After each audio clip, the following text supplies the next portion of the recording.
Une vie, c'est comme un tunnel. Et à chacun son petit tunnel. Mais au bout du tunnel, il n'y a même pas de lumière. Oui, il n'y a plus rien. Même la mémoire se décompose avant la fin. Les vieux le savent bien. Une petite vie, des petites économies, une petite retraite, et puis une petite tombe. Mais tout ça, ça ne sert à rien. Strictement à rien. Même les enfants, ça ne sert à rien. Dès que leurs parents n'ont plus rien à leur donner, ils les foutent dans des hospices pour qu'ils crèvent seuls et en silence. Et les enfants n'en ont rien à battre. L'amour filial, ça n'existe pas. C'est un mythe. Ta mère, tu l'aimes juste quand elle te donne du lait. Et ton père, quand il te prête du fric.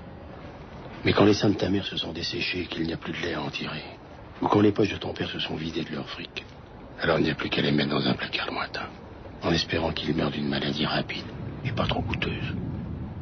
C'est comme ça. C'est la loi de la vie. Ce n'est que lorsqu'il y a un héritage à toucher que les enfants font semblant d'être gentils. Mais quand tout l'héritage, c'est un frigo ou une télé, c'est plus la peine de faire semblant. Ou alors vraiment le minimum. Juste de quoi se donner bonne conscience.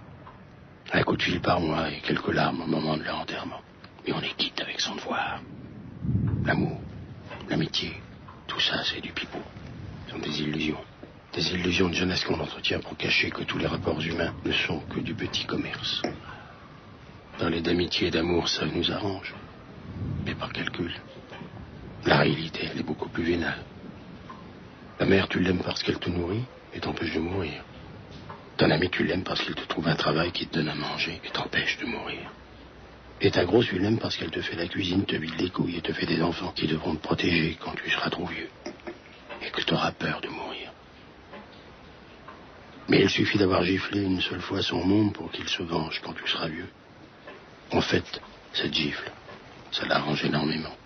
Et lorsqu'il te foutra à l'hospice, elle lui servira de prétexte pour masquer le désintérêt naturel que n'importe qui éprouve à l'égard de ses géniteurs. Non, moi, ce bébé qu'on veut me foutre sur le dos, je ne l'aime pas. Et je peux être sûr que ce sera réciproque.